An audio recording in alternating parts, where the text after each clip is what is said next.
43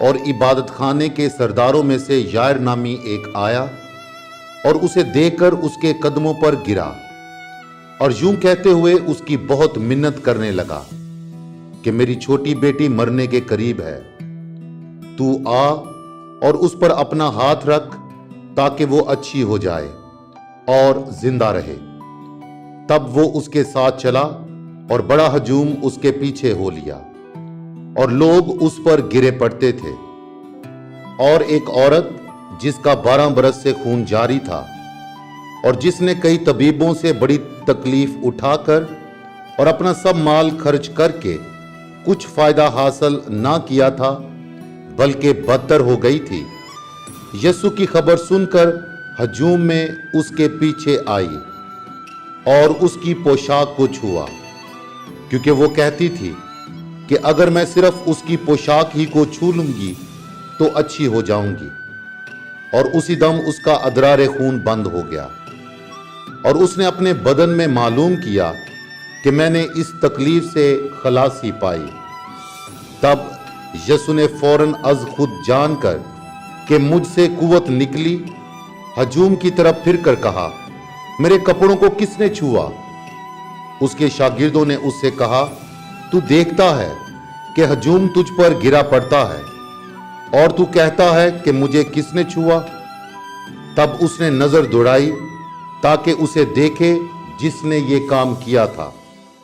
تب عورت نے یہ جان کر کہ مجھ میں کیا اثر ہوا ڈرتی اور کانپتی ہوئی آئی اور اس کے آگے گر پڑی اور ساری حقیقت اس سے بیان کی۔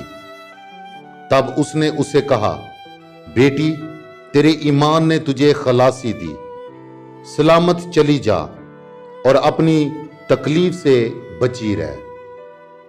وہ یہ کہہ ہی رہا تھا کہ عبادت خانے کے سردار کے ہاں سے لوگوں نے آ کر کہا، تیری بیٹی مر گئی ہے، اب استاد کو تکلیف دینے کی کیا ضرورت ہے؟ یسوع نے اس بات پر جو انہوں نے کہی توجہ نہ کر کے عبادت خانے کے سردار سے کہا، گھبرانا نہ بلکہ اعتقاد رکھ۔ اور اس نے سوائے پترس اور یعقوب کے بھائی یوحنا کے کسی کو اپنے ساتھ آنے نہ دیا۔ اور وہ عبادت خانے کے سردار کے گھر میں آئے اور اس نے شور و غل ہوتے اور بہت رونا پیٹنا دیکھا، اور اندر جا کر ان سے کہا، تم کیوں غل کرتے اور روتے ہو؟ لڑکی مری نہیں بلکہ سوتی ہے۔ وہ اس پر ہنسنے لگے، لیکن وہ سب کو باہر نکال کر لڑکی کے ماں باپ کو اور اپنے ساتھیوں کو لے کر جہاں لڑکی پڑی تھی اندر گیا، اور لڑکی کا ہاتھ پکڑ کر اس سے کہا، تلیتا کومی، جس کا ترجمہ ہے، اے لڑکی میں تجھ سے کہتا ہوں اٹھ۔ لڑکی فوراً اٹھی اور چلنے پھرنے لگی، کیونکہ وہ 12 برس کی تھی۔ تب لوگ نہایت ہی حیران ہوئے۔ پھر اس نے انہیں بڑی تاکید سے حکم دیا کہ یہ کوئی نہ جانے، اور فرمایا کہ اسے کچھ کھانے کو دیا جائے۔